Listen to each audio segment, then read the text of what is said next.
Pulau Sulawesi itu adalah pulau yang paling unik di dunia.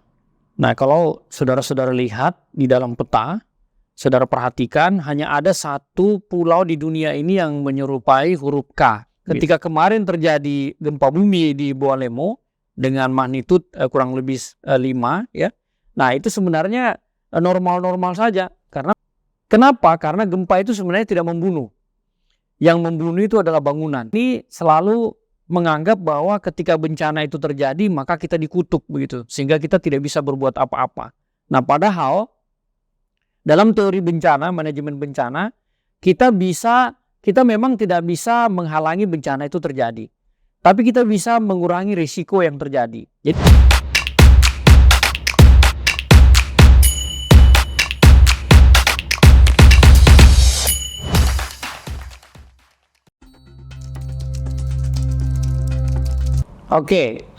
Disertasi saya itu tentang tektonik Pulau Sulawesi ditinjau dari keberadaan satu jenis batuan tertentu, yaitu batuan jenis granitik. Nah, batuan ini menyebar di hampir di seluruh Pulau Sulawesi. Nah, sehingga saya melakukan penelitian ini mengambil sampel di mana lokasi batuan-batuan granitik tersebut berada, dan kemudian setelah itu saya mengumpulkannya dan menganalisis, dan kemudian saya membuat rekonstruksi tektonik dari Pulau Sulawesi, seperti begitu. Pulau Sulawesi itu adalah pulau yang paling unik di dunia. Nah, kalau saudara-saudara lihat di dalam peta, saudara perhatikan hanya ada satu pulau di dunia ini yang menyerupai huruf K, gitu.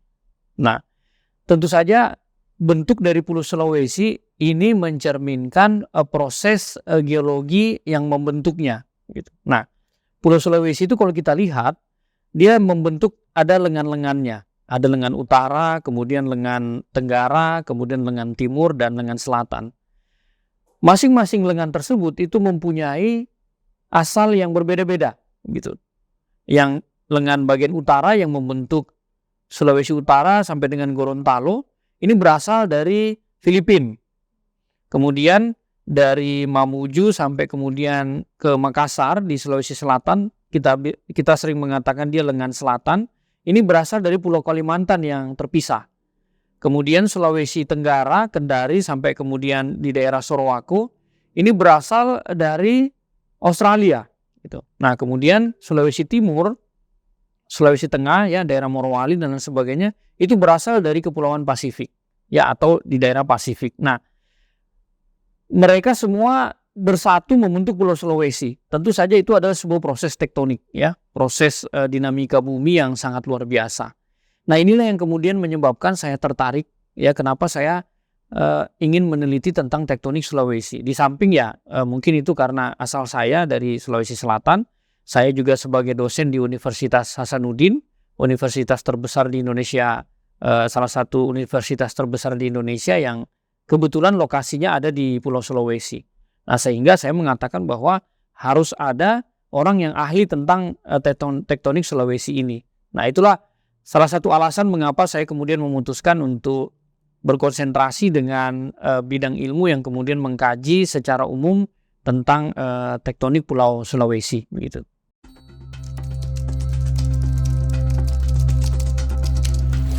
Ya, jadi kalau kita berbicara tektonik maka implikasinya itu bisa ada dua hal.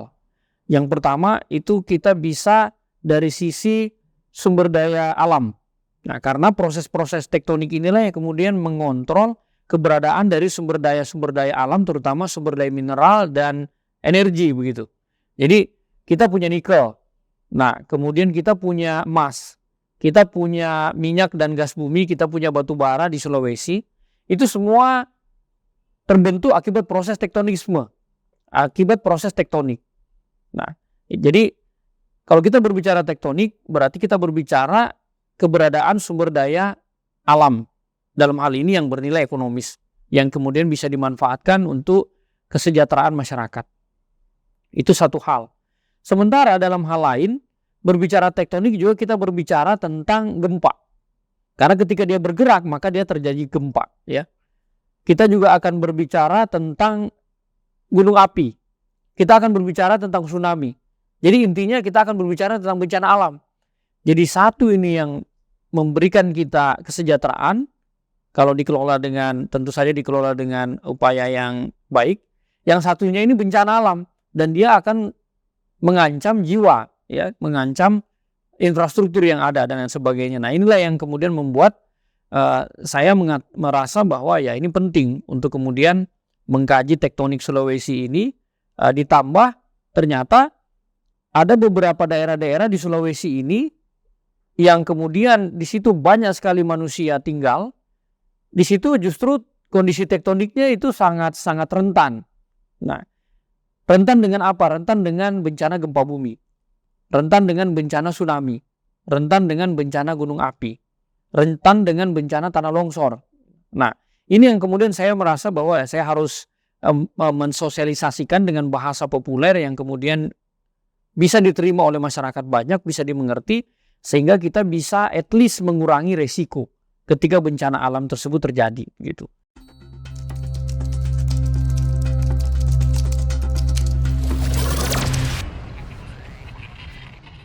Jadi kita bisa mengatakan bahwa Pulau Sulawesi ini sangat dinamis. Nah, karena dia disusun oleh kepingan-kepingan. Nah, tentu saja sama halnya kalau kita main puzzle, setiap kepingan-kepingan itu kan ada batas-batas. Nah, kalau kapan dia tektonik ini bergerak, maka batas-batas itu akan bergoyang. Batas-batas yang bergoyang itulah kemudian nanti akan diwujudkan dalam manifestasi terjadi gempa bumi, begitu. Nah, di Sulawesi secara umum ada 10 jalur gempa bumi. Jadi bisa dibayangkan dari utara sampai kemudian di bagian tengah, kemudian di bagian selatan juga ada, kemudian di bagian tenggara dan di Sulawesi bagian timur, itu semua ada jalur-jalur gempa. Jalur-jalur itu bisa dikatakan batas-batas yang puzzle-puzzle atau kepingan-kepingan lempeng tadi yang saya katakan. Nah, salah satu yang aktif sampai sekarang itu adalah yang kemudian membelah Gorontalo. Jadi membelah Gorontalo dari arah katakanlah relatif bagian utara barat laut sampai dengan ke tenggara. Jadi dia memotong provinsi Gorontalo di bagian tengah. Nah, ini masih tergolong gempa yang sangat aktif begitu, atau jalur gempa yang sangat aktif. Nah, makanya ketika kemarin terjadi gempa bumi di Boalemo dengan magnitud kurang lebih 5, ya. Nah, itu sebenarnya normal-normal saja karena memang disitulah jalurnya. Nah, itulah pentingnya kita kemudian melakukan sosialisasi kepada masyarakat mana-mana saja daerah-daerah yang memang dilewati oleh jalur gempa bumi. Kenapa? Karena gempa bumi itu tidak akan terjadi kalau bukan jalurnya. Nah, sementara jalurnya itu kita udah bisa petakan. Orang-orang geologi, orang-orang ilmu kebumian itu udah tahu bahwa oke, ini jalur-jalur gempa bumi. Mana jalur-jalur aktif, mana jalur-jalur yang tidak aktif. Nah, salah satunya yang paling aktif di Sulawesi itu adalah di Gorontalo. Di Gorontalo itu kalau misalnya lempeng dari arah Filipina yang kemudian menunjam ke arah selatan di bawah Sulawesi bagian utara bergerak, maka dia juga nanti otomatis akan bergerak yang di daratnya itu, ya. Nah, sehingga ketika dia bergerak, ya, maka otomatis salah satu manifestasi dari gerakan lempeng itu adalah dimunculkan dalam bentuk gempa bumi. Nah, jadi kalau ada gempa bumi di Boalemo yang kemarin kita dengar, nah itu salah satu manifestasinya.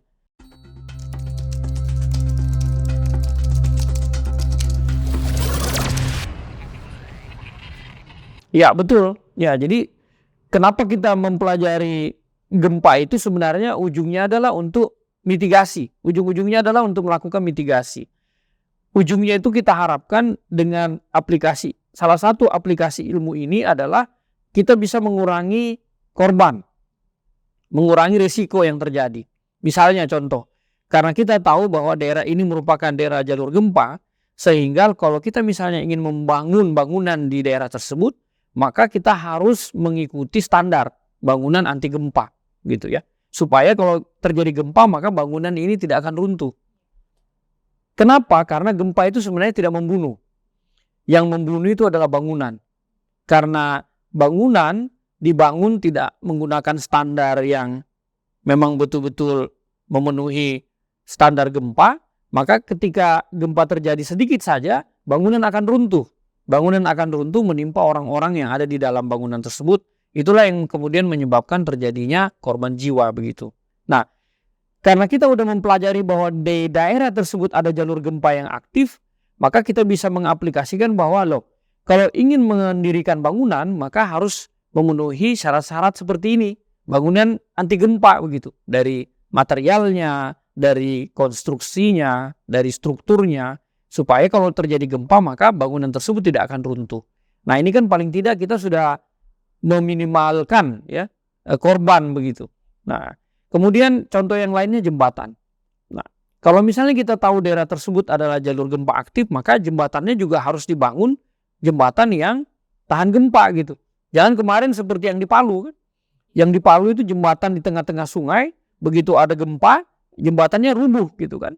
Nah, kalau misalnya ada orang yang di atas itu ya, nah itu kan tentu saja nanti akan menimbulkan banyak korban.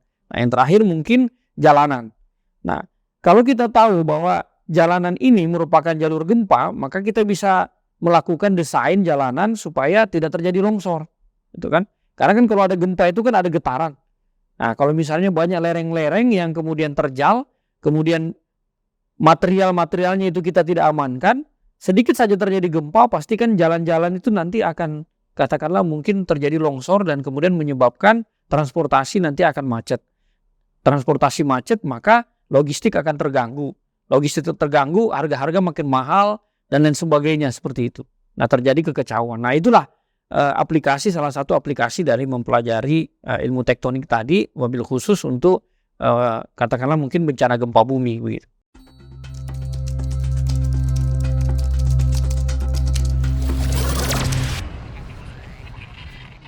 Oke, jadi gempa itu semakin dalam tentu saja nanti akan semakin sedikit yang kita rasakan dampaknya di atas permukaan begitu.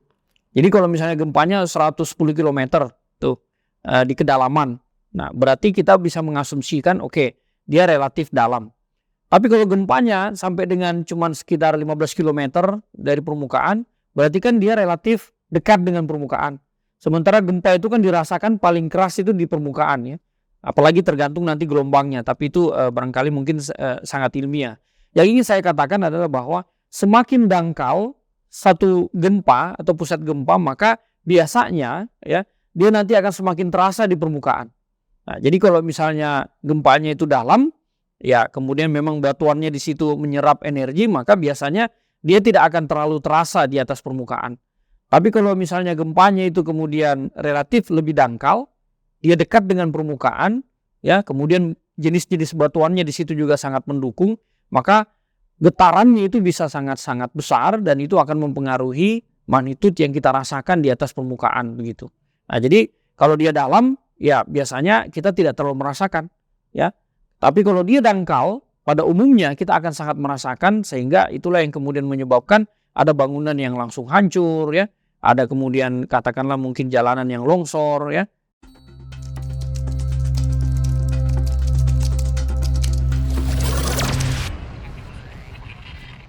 Iya, syarat terjadinya tsunami itu ada 3. Jadi pertama, pusat gempanya itu terjadi di laut.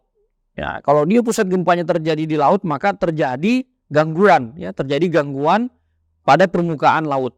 Karena ada getaran gitu kan. Sehingga permukaan laut kemudian menjadi ada semacam ombak begitu atau ada gelombang ya. Nah, kemudian kalau dia di atas 6 magnitude atau 7 magnitude ya, maka getarannya itu besar. Dia nanti akan menyebabkan gelombang yang sangat besar. Nah, kemudian biasanya tsunami itu akan berbahaya kalau misalnya pantainya itu landai. Dalam artian pantainya itu bukan merupakan tebing. Karena kalau dia landai, maka tsunami ini begitu sampai di pinggir atau di bibir pantai, maka dia nanti akan dengan cepat untuk kemudian menyapu. Beda kalau misalnya tebing. Kalau dia tebing kan dia dia akan terkena tebing, terhempas tebing, dia akan surut lagi gitu. Tapi kalau dia landai berarti dia sempat untuk kemudian menyapu, kemudian dia katakanlah menarik kembali. Nah, itu yang tiga hal itu yang kemudian kita harus waspadai. Nah, kemarin itu tentu saja kita lihat bahwa pusat gempa terjadi di darat. Nah, berarti akan sangat sulit untuk kemudian terjadi tsunami begitu, karena tidak ada yang mengganggu air laut di sana begitu.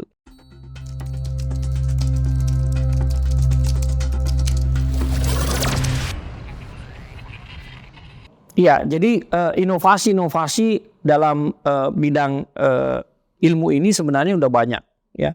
Nah, sekarang untuk mendeteksi, ya, atau untuk memperkirakan kapan gempa bumi itu terjadi, sampai sekarang para ilmuwan di seluruh dunia memang belum bisa menemukan satu metode, ya, atau satu inovasi yang kemudian bisa memutuskan atau bisa menentukan bahwa gempa itu akan terjadi kapan dan di mana. Jadi secara waktu kita belum bisa. Kenapa hal tersebut terjadi? Karena begitu banyak faktor di alam. Barangkali mungkin kalau di laboratorium kita bisa gitu kan. Tapi karena ini alam, ya, yang banyak sekali faktor yang akan mempengaruhi, sehingga kita belum bisa untuk menentukan secara pasti bahwa oke, nanti 10 hari ke depan kemudian jam sekian itu akan terjadi gempa. Nah, itu mustahil. Nah, kemudian yang kedua, kita juga tidak bisa mengatakan bahwa di sini loh terjadi gempa. Nah, yang kita bisa pastikan yang pertama adalah jalur-jalurnya. Kenapa? Karena jalur-jalurnya itu kita bisa pelajari dari geologi, dari data-data geologi, geofisika. Kita bisa pelajari misalnya di Sulawesi. Di Sulawesi itu ada 10 jalur gempa. Kita udah tahu bahwa jalur-jalur gempa itu nanti akan, karena dia merupakan jalur, maka dia adalah merupakan sebuah kawasan yang panjang begitu. Misalnya ada yang disebut dengan sesar Walanai atau patahan Walanai. Patahan Walanai itu memanjang dari Sidrap sampai kemudian di Sinjai. Nah, jalur yang dilewati itulah jalur-jalur di mana gempa bumi itu nanti akan bisa terjadi begitu. Tapi kita tidak bisa pastikan bahwa yang terjadi itu di Sopeng begitu, atau yang terjadi itu di Bone nanti, atau di ujung Sinjai. Tapi kita udah tahu bahwa kalau misalnya terjadi pergerakan lempeng di Sulawesi Selatan, maka yang bergerak ini adalah jalur ini gitu. Nah, kita juga nggak bisa tahu bahwa kapan akan terjadi. Bisa saja minggu depan, bisa saja bulan depan. Tapi bahwa itu akan terjadi udah pasti, karena memang hukum alamnya seperti itu.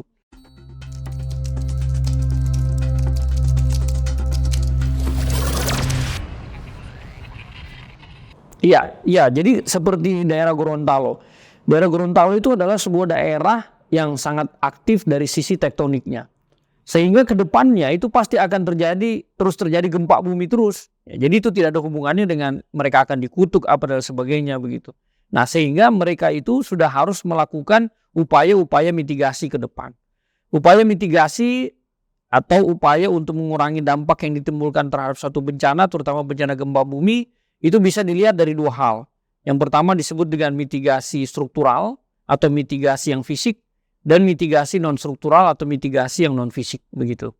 Nah, mitigasi yang struktural itu berupa bangunan-bangunan fisik. Misalnya, dia katakanlah mungkin membuat bangunan-bangunan yang lebih tahan gempa. Ya, jadi kalau mereka mau buat fasilitas publik seperti rumah sakit, rumah ibadah, kemudian sekolah, maka harus dipastikan bahwa bangunan tersebut sudah memenuhi kriteria atau persyaratan rumah yang tahan gempa gitu. Sehingga kalau terjadi gempa, maka ya sekolahnya tetap berdiri gitu. Nah, sehingga nggak ada korban. Fasilitas publik yang lainnya seperti rumah sakit dan lain sebagainya itu tetap bisa berdiri gitu. Nah, itu yang disebut dengan mitigasi struktural atau mitigasi fisik. Yang kedua, ya dia banyak membangun katakanlah shelter-shelter. Ketika terjadi gempa, maka orang-orang akan panik. Nah, biasanya setelah terjadi gempa, itu terjadi gempa susulan sehingga orang itu tidak disarankan untuk kemudian tinggal di rumahnya. Biasanya kita menunggu sampai dengan beberapa hari, sampai kemudian energi yang kemudian menggerakkan gempa tersebut habis, barulah kemudian kita bisa balik lagi ke rumah masing-masing. Nah, di situ berarti kita harus mempersiapkan shelter atau penampungan. Supaya apa? Supaya masyarakat yang kemudian terkena efek dari gempa tersebut itu bisa mengungsi, tetapi di saat yang sama kita juga siap untuk memenuhi kebutuhan-kebutuhannya. Sehingga tidak terjadi chaos yang kemudian bisa menyebabkan bencana lainnya lagi terjadi. Nah, kemudian yang kedua tadi yang saya katakan adalah mitigasi non-struktural. Mitigasi non-struktural itu adalah mitigasi dalam bentuk regulasi. Misalnya, masyarakat-masyarakat di sana ya itu kemudian diberikan pemahaman atau literasi tentang bahwa mereka itu hidup di daerah jalur gempa bumi. Nah, mereka sudah harus tahu kalau misalnya terjadi gempa bumi 5 skala Richter atau 5 magnitude, apa yang harus mereka lakukan? Kalau misalnya mereka ada di dalam satu bangunan, tiba-tiba terjadi gempa bumi, apa yang harus mereka lakukan? ya. Mereka harus bersembunyi, ada namanya segitiga emas ya. Mereka tidak boleh kemudian panik ya dan lain sebagainya. Kalau misalnya mereka itu di dekat satu bangunan, apa yang harus mereka lakukan? Nah, ini adalah sebuah literasi-literasi yang harus disosialisasikan kepada masyarakat. Dan itu harus disosialisasikan dari level yang paling katakanlah mungkin pendidikan. Pendidikan formal maupun non formal. Yang di pendidikan formal kita bisa lakukan penelitian atau kita bisa lakukan katakanlah mungkin mengajak anak-anak dari PAUD ya untuk sudah mengetahui kalau misalnya ada bencana apa yang harus mereka lakukan. Ya, mereka nggak boleh panik, mereka harus keluar dari bangunan itu dengan rapi ya, tidak panik begitu. Kemudian tingkat SD, tingkat SMP, tingkat SMA sehingga pelajar-pelajar kita ini yang notabene generasi penerus yang akan datang itu punya frekuensi atau punya literasi yang sama. Bagaimana kalau misalnya terjadi gempa bumi? Tidak ada chaos ya dan sebagainya. Kemudian yang jalur non formal kita bisa masuk ke ibu-ibu PKK begitu. Atau kemudian ke rumah-rumah ibadah ya. Atau kemudian katakanlah di kelompok-kelompok masyarakat ya. Di LSM atau kemudian di Karang Taruna atau di katakanlah mungkin organisasi-organisasi masyarakat. Sehingga semua lapisan masyarakat itu mempunyai level literasi, level pengetahuan yang sama terhadap bencana gempa bumi.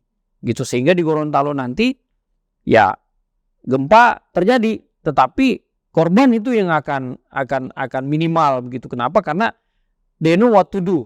Mereka tahu apa yang harus mereka lakukan. Ya, kalau misalnya di ruangan, tiba-tiba kemudian dia lihat lampu-lampu bergoyang. Tapi dia melihat, oh gelasnya belum jatuh tuh. Nah berarti saya nggak usah terlalu panik gitu.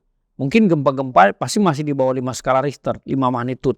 Berarti nggak akan mungkin ini rubuh begitu. Saya mungkin tenang, kemudian seperberapa waktu kemudian barulah kemudian saya keluar di ruangan. Nah itu aman. Nah kalau misalnya dia nggak tahu apa-apa, ya begitu dia ngelihat ada goyang begitu, dia merasa ini kan cuma goyang sebentar. Padahal itu hanya permulaan begitu. Tiba-tiba goyang-goyang dan kemudian menyebabkan runtuh, dia terjebak, dia meninggal dan lain sebagainya. Nah itu kan karena literasinya kurang begitu. Ya jadi kedepannya kita harap pemerintah Gorontalo dan kemudian bekerja sama dengan semua stakeholder, pentahelix begitu ya. Jadi dari pemerintah, kemudian dari akademisi, kemudian di sana juga ada dunia usaha, dunia industri, kemudian termasuk media massa juga ya.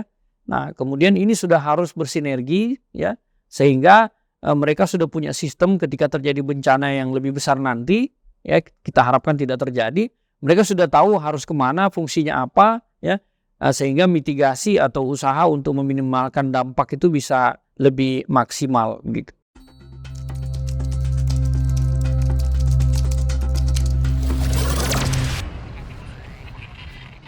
Ya, jadi tentu saja pengetahuan itu sangat penting, literasi itu sangat penting terutama bagi masyarakat kita yang notabene hidup di daerah dalam tanda kutip ini adalah supermarket bencana begitu.